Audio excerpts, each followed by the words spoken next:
तो hello everyone, कैसे आप लोग। मेरी उम्मीद है कि आप लोग अच्छे होंगे मेरे दोस्त। और आप लोग जुड़ चुके हैं अपने पसंदीदा चैनल आरएस क्लासेस से। और आज हम लोग पढ़ेंगे एकदम बेहतरीन क्लासेस। क्या एकदम बेहतरीन चीज पढ़ेंगे मेरे दोस्त इस क्लास में। और बेहतरीन चीज है क्या, तो वो इस चैप्टर के बहुविकल्पी सवाल जो इम्पोर्टेंट और साथ में प्रीवियस ईयर के हैं। हालांकि इसमें ही लिखे हैं, बाकी सभी प्रीवियस ईयर के हैं। है मेरे दोस्त क्लियर। तो इस सेशन में जो पार्ट सेकेंड है और कल का जो पार्ट फर्स्ट था उसमें हम लोग यही सब सूत्र ही अध्ययन किए थे। इस अध्याय के सूत्र अध्ययन किए थे ताकि सवालों को लगाने में बहुत सहूलियत मिले। क्लियर, आई बात की नहीं समझ में। तो वही चीज है, हालांकि ज्यादा समय नहीं लेते, सारा चीजें बता रखी है। और सब लोग से एक निवेदन, जितने लोग लाइव सेशन को शेयर कर दे, दोस्तों के साथ पढ़ने में एकदम मजा और एकदम इंटरेस्ट आता है और कुछ ज्यादा नहीं। क्लियर, तो चलो चालू करते हैं, देखते हैं क्या है। लिख रखा है, क्या लिख रखा है देखना ध्यान से, कि एक ठोस अर्धगोले का कुल पृष्ठीय क्षेत्रफल होगा। ये देखो 2100 में पूछा गया है, 2400 में कह रहा है कि दबदबा तो था और है और बना रहेगा। ये कह रहा है कि दबदबा था और बना रहेगा। 2100 में 2400 में पूछा है और HY में 7 में एक और बार किसी में पूछा गया, हालांकि लिखे नहीं है। क्लियर, ये आप लोग का प्रीवियस ईयर के ही सवाल है, कंफर्म मेरे दोस्त। अब देखना ये सवाल पूछा कहां से, डायरेक्ट सूत्र से पूछा है। इसका सूत्र लिखवाया था कि नहीं, कल किसको किसको याद है। बहुत कंजूसी कर रहा हूं, थोड़ा सा पढ़ाई नहीं कर रहे हो, कंजूसी कर रहे हो। और जिसको कंप्लीट है तो फिर वो इस सारे चारों सवाल को यूं ही खत्म कर देगा, यूं ही। क्लियर, तो क्या है बताए थे कि एक ठोस अर्धगोले का कुल पृष्ठ क्षेत्रफल क्या होता है मेरे दोस्त। तो क्या 4 पाई r स्क्वायर नहीं, 2 पाई r स्क्वायर नहीं, अब 2/3 पाई r क्यों, ये भी नहीं होता है। ठीक है, अर्धगोले का आयतन होता है, बचा कौन, 3 पाई r स्क्वायर। ये हम लोग का पृष्ठीय क्षेत्रफल होता है अर्धगोले का। ठोस अर्धगोले का मेरे दोस्त पृष्ठीय क्षेत्रफल के लिए सूत्र कौन लागू होता है, 3 पाई r स्क्वायर। इस चीज को ध्यान रखना, डायरेक्ट सूत्र से प्रश्न है और कहीं से नहीं। तो काम बहुत चल रहा है कि सूत्र बहुत जरूरी है। अब इसका हो गया तो ज्यादा समय नहीं लेते, सेकंड की भी बात करते हैं। क्या लिखा है कि किसी शंकु का आयतन होगा। अब लोन देखो कितनी इजी बात कर दिया गुरुजी, शंकु का आयतन पूछ दिया, क्या करना है यार। बताए थे कि नहीं 1/3 पाई r स्क्वायर h, बताए थे कि नहीं। अब हम लोग का पाई r स्क्वायर h ये भी नहीं होगा, 2 पाई r h ये भी नहीं होगा, पाई r बगल में l प्लस r, ये तो शंकु का संपूर्ण पृष्ठ के लिए है कि नहीं। तो उस दिन बताए थे कि शंकु का, तो क्या बताए थे कल का सेशन में कि सारे सूत्र याद कर लो। लेकिन तुम ऐसे हो कि नहीं याद करोगे, कंफर्म कसम खा के बैठे हो कि नहीं याद करेंगे।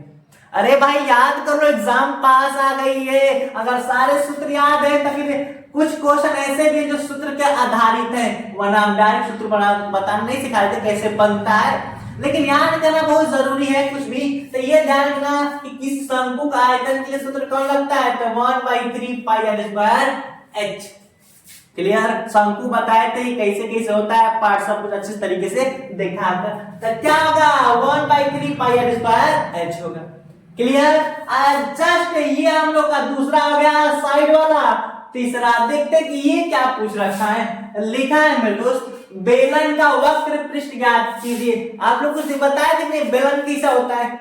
अरे वही जिसमें मम्मी क्या करती है, जिस समय नहीं जिस से रोटी बेलती है और तुम खा ले बैठे हो, मम्मी एक पीस पूछती है कि बेलना की रोटी है कि नहीं, एक पीस समझ रहे हो। तो वही बेलन की बात होती है। तो बेलन में एक समतल दो वक्र तल होता है, ये भी याद रखना। क्या जी, बेलन में किसमें जी, बेलन में एक समतल, क्या जी, एक समतल दो वक्र तल होते हैं। क्लियर, ये चीज भी ध्यान रखना, कंफर्म है भाई। तो बात यहां पर है कि बेलन का वक्र पृष्ठ का ज्ञात करने के लिए सूत्र है, 21 का प्रश्न है। बेलन का वक्र पृष्ठ ज्ञात करने के लिए सूत्र है, तो सूत्र फिक्स है कि 1/3 पाई r स्क्वायर h। तो यहाँ पर शंकु का आयतन हो गया, तो ये तो कभी हो नहीं सकता। पाई r स्क्वायर h ये भी नहीं होगा, पाई r ये भी नहीं होगा, क्यों, शंकु का ये आता ज्ञात करने के लिए। कंफर्म। और हम लोग का बता दें आप आप लोग को रियलिटी, तो शंकु का यानी सॉरी बेलन का, ये भी शंकु के लिए शंकु के लागू होगा, लेकिन बेलन का 2 पाई आर एच, बेलन का वक्र पृष्ठ ज्ञात करने के लिए 2 पाई आर एच लगता है। ये चीज ध्यान रखना, ये सूत्र है मेरे दोस्त, ये सारे सूत्र पर आधारित है।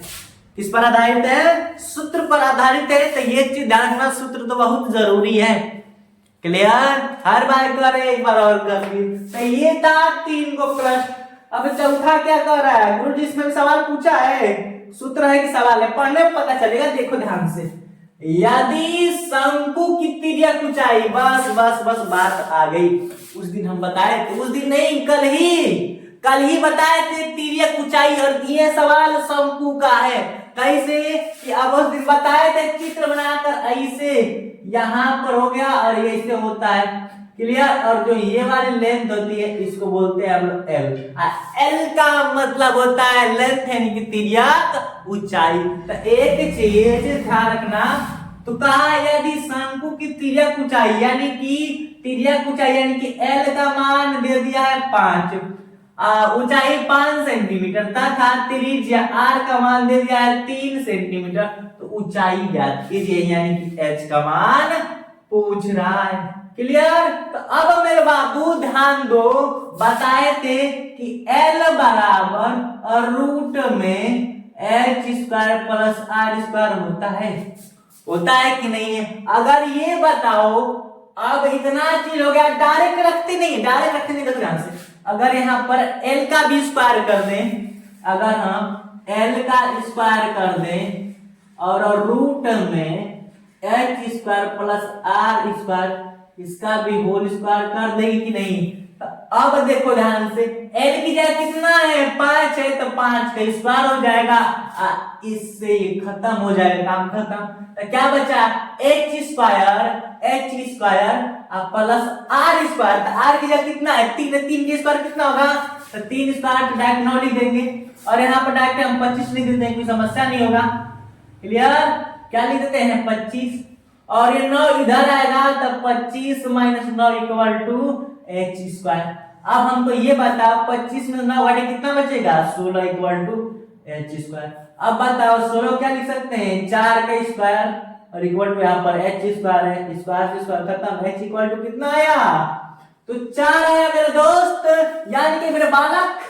देखो क्या कमाल किया है, कमाल कुछ नहीं किया, कमाल हम कर दिए। यहाँ पर दोनों का स्क्वायर करके, वरना बाद में करते, उससे पहले है कि इस रूट को हटा देंगे तो इसका स्क्वायर करेंगे तो एल स्क्वायर, और जब इसका स्क्वायर किए तो ये हट गया, तो हम लोग का क्या हुआ? एच स्क्वायर आर स्क्वायर हुआ। तो एल की जगह कितना दिया? एल का मान 5 दिया, तो 5 स्क्वायर 25, और एच स्क्वायर एच पूछ रहा है कि नहीं? और आर का मान दिया 3, आर स्क्वायर है तो 3 के स्क्वायर 9, और अंक को अंक की तरफ भेज दिए, तो 25 में से 9 घट गया, तो 16 बचा, 16 इक्वल टू एच स्क्वायर। तो 16 जब इधर जाएगा तो रूट में चल जाएगा 16 किसका वैल्यू है? तो 4 का है। तो आंसर क्या दिख रहा है? हाँ देखो, चलवा दे रखा है पहले, आंसर मार देंगे 4। आई बात की नहीं समझ में? ये था हम लोग का पहला, दूसरा, तीसरा और चौथा सवाल, एकदम इजी से इजी। अब क्या कह सकते हो कि वाह गुरुजी इसमें किसका खेल है? तो बस सूत्र का खेल है। क्लियर? सूत्र का खेल है, सूत्र याद रखना पड़ेगा। तो ये चीज हो गया। तो अब हल्की से आगे बढ़ के 5वें सवाल की तरफ चलते हैं। कंफर्म मेरे दोस्त? किसको नहीं समझ में कमेंट करके सर यहाँ पर दिक्कत, इस दिक्कत को दूर करने के लिए ना खड़े होते हैं हम, और सब कमेंट को थोड़ा कम ध्यान देंगे, क्योंकि कमेंट हम थोड़ा सा भी नहीं पढ़ते, क्योंकि कमेंट पढ़ेंगे डिस्टर्बेंस हो जाएगी। क्लियर? क्लास में सब लोग करते समय यहाँ पर ध्यान दो। कंफर्म में, हालांकि आखिरी क्लास है हम लोग का, हाई स्कूल वालों का, ठीक है। उसके बाद न्यू बैच स्टार्ट हो गए उनके लिए, हालांकि जो 12 के बाद 13 14 पढ़ा रखे हैं। क्लियर? और एक जो चैप्टर था 3 यानी कि रचना वाला, वो सर आपको पता है कि वो चीज कट गई है। क्लियर हो गया ना? अब हम लोग 5वें सवाल की तरफ बढ़ते हैं, आगे देखिए। तो अब मेरे दोस्त क्वेश्चन नंबर 5 और 6 देखते हैं कि क्या दिया। हालांकि 4 तक क्वेश्चनों को हम खत्म कर दिए कि नहीं? तो दिया है, इसमें पढ़ते थोड़े से हल्का सा अधिक लेवल करते, थोड़ा सा ज्यादा नहीं। क्या है लिखा है ना कि एक गोले का व्यास d है, तो उसका आयतन होगा। कोई दिक्कत? यानी कि कह दिया है कि एक गोले का व्यास डी है, उसका आयतन होगा।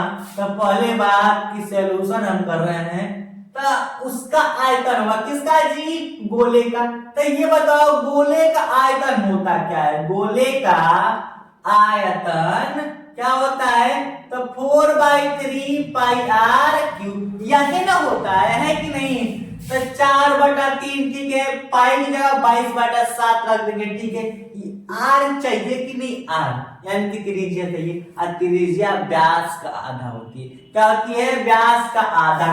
तो दिया है कि गोले का व्यास कितना है, तो व्यास है डी, तो त्रिज्या बराबर क्या करेंगे, त्रिज्या बराबर व्यास का आधा यानी कि 2 से भाग देंगे।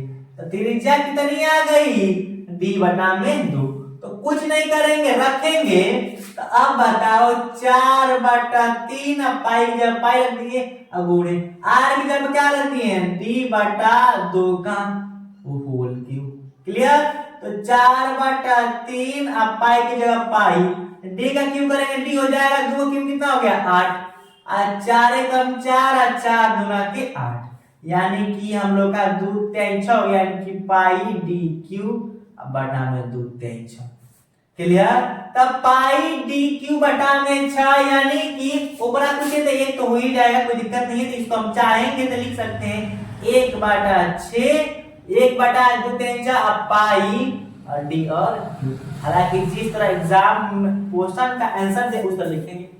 कितना इजी है देखो मेरे दोस्त, कि क्या रखा है कि आयतन होगा, तो गोले का आयतन के लिए सूत्र 4/3 पाई आर क्यूब होता है। तो 4/3 तो ठीक है, पाई भी ठीक है।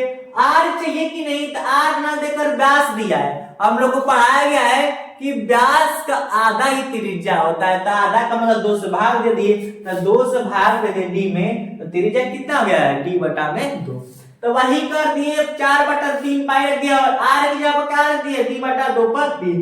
तो 4/3 हो गया, पाई भी हो गया, और डी का क्यू डी हो गया, 2 क्यू 8 हो गया। तो 4 एकम 4, 4 दूना के 8, तो 1/2 3 6 आर डी पर क्यू। तो यही ना हम लोग का आंसर हुआ, तो 1/6 आर डी पर क्यू। क्लियर। आंसर कौन मारेंगे, फोर्थ वाला मारेंगे। क्या इसमें कोई शक है, नहीं ना। क्लियर। तो ये था वो आंसर। हालांकि बहुत इजी, देखो 15 और 24 में पूछा गया, बहुत आतंकी फैलाया 24 और 15 14 24 में दोनों में देख रहे हो, एकदम 9 साल बाद पूछा है। अब क्वेश्चन नंबर 16 क्या, देखो 20 और 23 का प्रश्न है प्रीवियस ईयर। लिखा है कि एक गोले के वक्र पृष्ठ की माप कितना दे दिया है, 36 पाई सेंटीमीटर स्क्वायर। तो गोले का आयतन, गोले का आयतन चाहिए। तो गोले का आयतन अभी यहाँ पर सॉल्व किए नहीं, गोले का आयतन 4/3 पाई आर क्यूब। तो इससे मतलब नहीं, हम लोग देखे ध्यान से, पहले एक गोले के वक्र पृष्ठ की माप। तो सबसे पहले सॉल्यूशन में देखना मेरे भाई कि वक्र पृष्ठ की माप क्या दिया, वक्र पृष्ठ की माप। अब बताओ किसको किसको वक्र पृष्ठ की माप याद है, या क्वेश्चन लिखवाए जब गोले पढ़ा रहे थे। कंफर्म मेरे दोस्त, आई बात की नहीं समझ में, आई बात की नहीं समझ में, किसको किसको याद है, तो याद रख लो। नहीं याद है, यहाँ 1 नंबर का काम कर रहे हो। तो वक्र पृष्ठ का 4 pi R square, 4 pi R square. अब बताओ वक्र पृष्ठ की माप कितना दे दिया है, 36 से 36 पाई दे दिया है, अब बराबर 4 पाई आर स्क्वायर।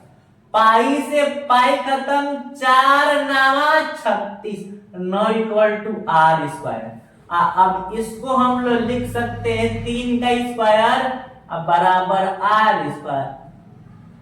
स्क्वायर से स्क्वायर खत्म, आर इक्वल टू कितना हो गया 3, आर का मान 3 आया। अब मन में चलाओ कि आर ही क्यों ज्ञात किए।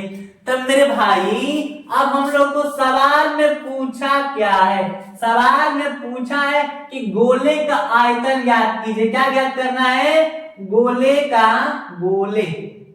आयतन, गोले का आयतन। तो ये बताओ गोले का आयतन 4/3 अब पाई आर क्यू होता है कि नहीं।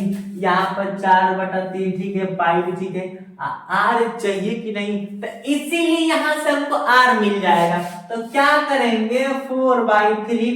आंसर देखो पाई में दिया है कि नहीं, तो पाई से छेड़छाड़ नहीं करेंगे, पाई को पाई लिख देंगे। अब वो आर कितना दिया है 3, 3 पर 3 का मतलब समझ रहे हो ना 4/3 अब पाई 3 पर 3 यानी कि 3 का क्यूब कितना होता है, ये भी याद होना चाहिए। तो कितना होता है गुणे 27। क्लियर आई बात की है समझ में। 3 नवा 27 और 9 चौके 36 पाई। कितना है 3 नवा 27 9 बार में 9 चौके 36 पाई, तो पाई लगा देंगे। अब बताओ 36 पाई हो गया कि नहीं। तो कितना आंसर आया पाई 36, यानी कि एक गोले का वक्र पृष्ठ के माप 36 पाई है, तो उस गोले का आयतन भी कितना होगा 36 पाई, यानी कि ऑप्शन नंबर 7। आई कि नहीं समझ में। देख लो क्या था, कुछ तो नहीं था, एकदम इजी, एकदम इजी और एकदम आसान से आसान। ये है 6 का क्वेश्चन। और जो कल की सवाल रहेगा, कल की सवाल 7 से स्टार्ट करेंगे और इस सेशन में इतना ही। हालांकि बता दें आखिरी क्लास है मेरे दोस्त यूट्यूब पर, यानी कि आखिरी क्लास से ही इस वाले बोर्ड का जो 25 में एग्जाम देने वाले हैं उनके लिए, ठीक है। हालांकि जो इसके बाद वाली 13 14 वो चैप्टर हम पहले से ऑफलाइन क्लास में पढ़ा रखे, ये चीज नहीं कंप्लीट थी, कंप्लीट हो गया मेरे दोस्त। कंफर्म हो गया कि नहीं। तो कल की क्लास में ये इसके आगे वाले सवाल पढ़ेंगे और उसके बाद एक और क्लास चलाएंगे, उसमें कुछ इंपोर्टेंट सवाल रहेंगे जो सभी चैप्टर से रहेंगे, 1 से लेके 14 के चैप्टर तक सभी चैप्टर्स के सवाल रहेंगे मेरे दोस्त। उसमें ध्यान रखना सभी चैप्टर्स के सवाल, यानी कि बोले तो टेस्ट ही लेंगे, एक वो अंतिम क्लास रहेगी, यानी कि कल परसों फाइनली अंतिम क्लास रहेगी। उसके बाद जो न्यू जिनके भाई बहनों कंप्लीट मेरे दोस्त उनको बोल दे कि न्यू सेशन 10 तारीख से चालू होने वाला है, जिसमें पढ़ाया जाएगा बेहतरीन तरीके से। कंफर्म मेरे दोस्त। तो सेशन को यहीं तक रखते हैं और जितने लोग सेशन को देख रहे हैं लाइक करते हैं, साथ में शेयर, मन करे तो सब्सक्राइब करना तो बिल्कुल ही मत भूलना। क्लियर। अब फिर अगले एपिसोड मिलते हैं। Thanks for watching. जय हिंद, बाय बाय।